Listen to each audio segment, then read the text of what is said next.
Assalamualaikum warahmatullahi wabarakatuh. Jumpa kembali di sesi ketiga, yaitu dengan materi proses perencanaan dan strategi audit sistem informasi.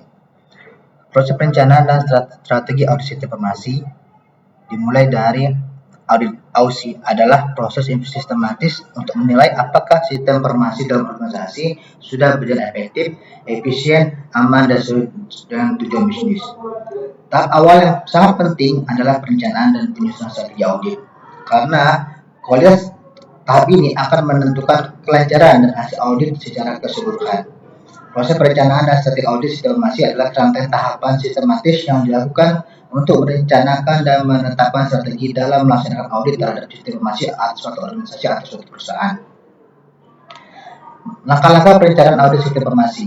Perencanaan audit bertujuan untuk memastikan bahwa proses audit berjalan terarah, fokus pada area yang paling penting, serta menggunakan sumber daya secara optimal. Langkah-langkah umum meliputi yaitu pertama, menentukan tujuan audit. Tujuan audit adalah alasan utama mengapa audit dilakukan. Dengan menentukan tujuan yang jelas, auditor dapat menentukan arah, fokus, dan hasil yang ingin dicapai dari proses audit. Tujuan audit tidak sama dengan setiap organisasi, tetapi selalu harus disesuaikan dengan kebutuhan visi misi suatu organisasi. Yang pertama, memahami latar belakang audit. Apakah kepatuhan, apakah keamanan, apakah keefektivitas, kontrol, atau peningkatan proses bisnis. Setiap audit memiliki alasan kenapa perlu dilakukan. Auditor harus tahu apakah audit kepatuhan, memastikan sistem informasi sesuai dengan aturan, regulasi, atau standar. Keamanan, seorang auditor harus mengetahui bagaimana cara mengevaluasi apakah data dan sistem terlindungi dari ancaman. Yang ketiga, menilai apakah pengendalian dalam sistem sudah berjalan dengan baik. Yang keempat, peningkatan proses bisnis. Audit dilakukan bukan karena ada masalah, tetapi untuk menjadi peluang perbaikan agar sistem lebih efisien. Yang kedua, menyesuaikan tujuan audit dengan visi, misi, dan kebutuhan organisasi. Tujuan audit tidak boleh berdiri sendiri, tetapi harus mendukung arah organisasi. Jika organisasi adalah menjadi penyedia layanan digital dipercaya, maka audit SI berfokus pada keamanan dan keamanan sistem. Jika misi organisasi menekan pelayanan cepat dan efisien, maka audit diarahkan untuk mengevaluasi efektivitas proses bisnis berbasis IT. Dengan begitu, hasil audit hanya akan sekedar laporan temuan, tetapi juga rekomendasi yang membantu organisasi mencapai tujuannya. Menentukan ruang lingkup audit.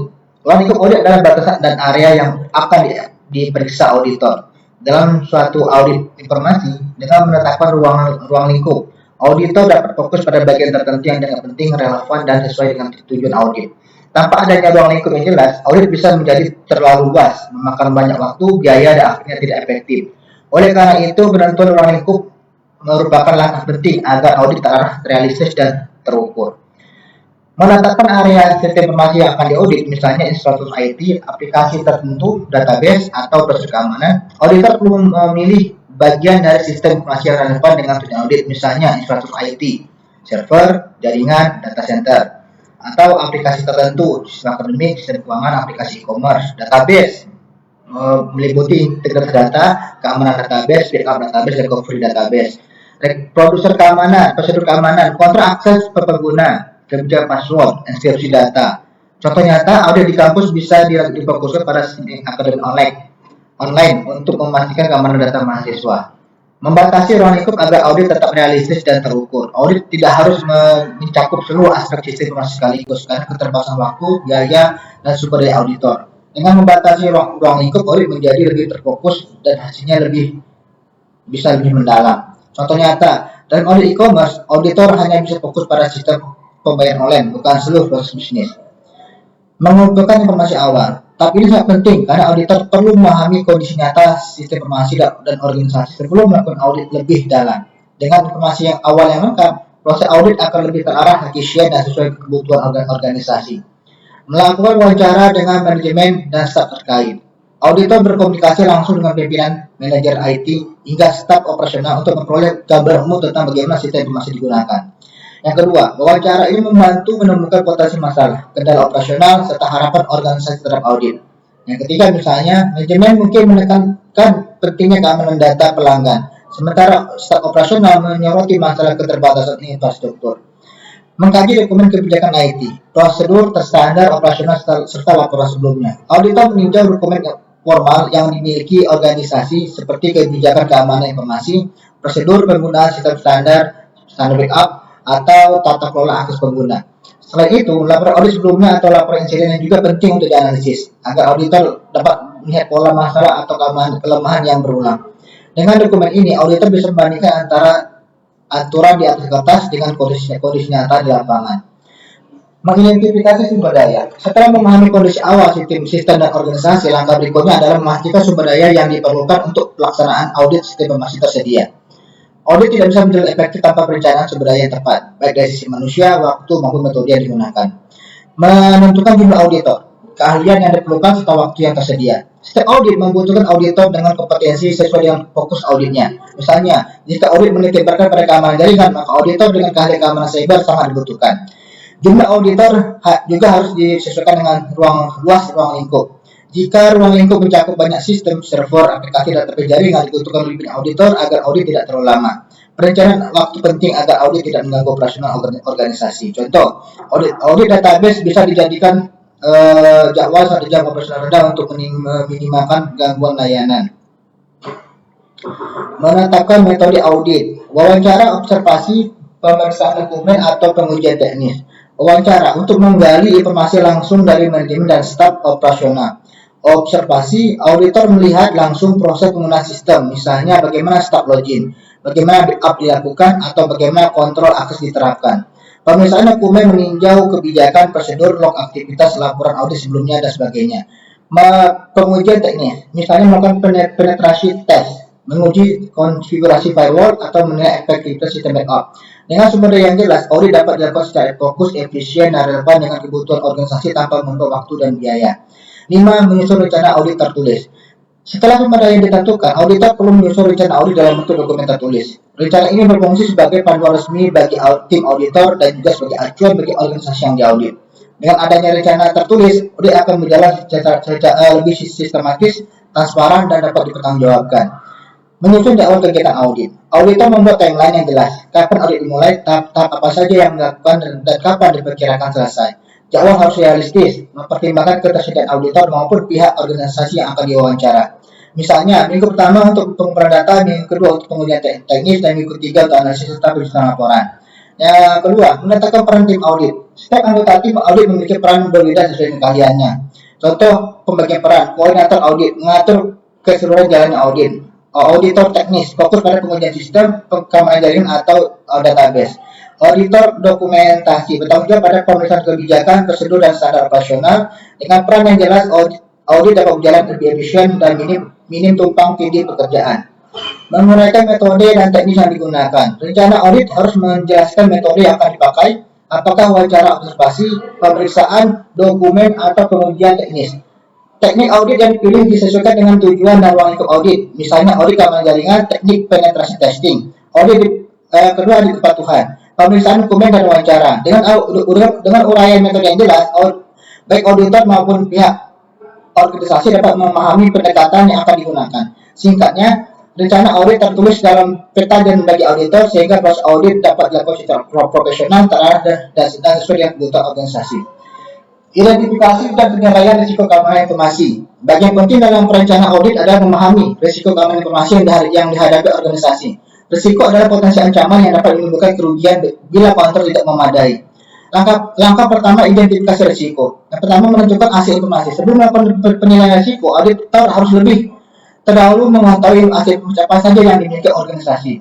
Aset informasi adalah segala sesuatu yang bernilai bagi organisasi dan harus dilindungi agar operasional tetap berjalan dengan baik. Aset ini tidak hanya berupa perangkat teknologi, tetapi juga mencakup data dan manusia yang terlibat dalam pengelolaan sistem informasi. Jenis-jenis data sistem yang perlu diidentifikasi adalah data, perangkat keras, perangkat lunak, jaringan, sumber daya manusia. Dengan mengetahui seluruh aset informasi, auditor lebih mudah menentukan area mana yang paling kritis dan perlu prioritas perlindungan. Yang kedua, mengidentifikasi ancaman. Setelah aset informasi berhasil dipetakan, langkah berikutnya adalah mengidentifikasi ancaman yang berpotensi merusak, mencuri, atau mengganggu aset tersebut. Misalnya cyber attack, cyber kegagalan sistem, human error atau kesalahan manusia, bencana alam. Yang ketiga, mengidentifikasi kerentanan. Setelah mengetahui aset informasi dan ancaman yang mungkin terjadi, langkah selanjutnya adalah melihat tingkat kerentanan dari setiap aset.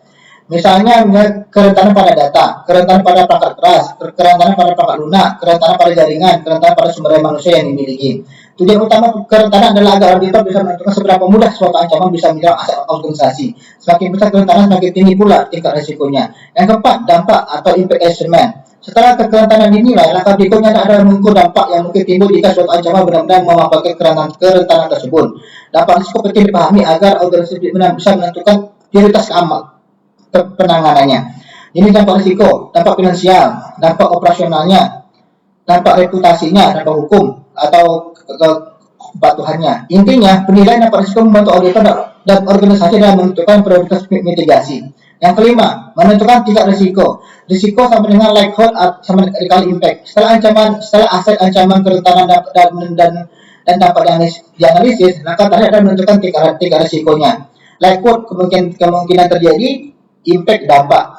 Menghitung tingkat risiko. Tingkat risiko biasanya ditentukan dengan rumus sederhana. Risk level sama dengan likelihood kali impact. Ada risiko tinggi, risiko sedang, dan risiko rendah. Contoh risiko kebocoran data mahasiswa, likelihood tinggi, impact-nya tinggi, masuk dalam risiko level tinggi. Komputer start rusak, masuk dalam risiko level rendah. C. Penyusunan strategi audit sesuai dengan kebutuhan organisasi. Strategi audit adalah rencana jangka menengah yang menjadi panduan dalam pelaksanaan audit sistem informasi. Tujuannya agar audit tidak hanya bersifat formalitas, tetapi benar-benar efektif dan fokus dan selaras dengan kebutuhan organisasi. Unsur strategi audit terlalu fokus pada area kritis. Yang kedua, pendekatan audit. Ada compliance based audit, ada risk based audit, ada performance based audit. Yang ketiga, penyusunan prioritas. Tidak semua risiko bisa ditangani sekaligus, sehingga perlu dibuat prioritas. Risiko tinggi, risiko sedang, dan risiko rendah. Penentuan frekuensi audit. Audit harus dilakukan secara rutin sesuai tingkat kritikalitas sistem. Yang pertama, sistem kritis. Audit rutin setiap 6 bulan. Yang kedua, sistem pendukung. Audit tahunan sudah cukup. Yang kelima, rekomendasi tidak lanjut.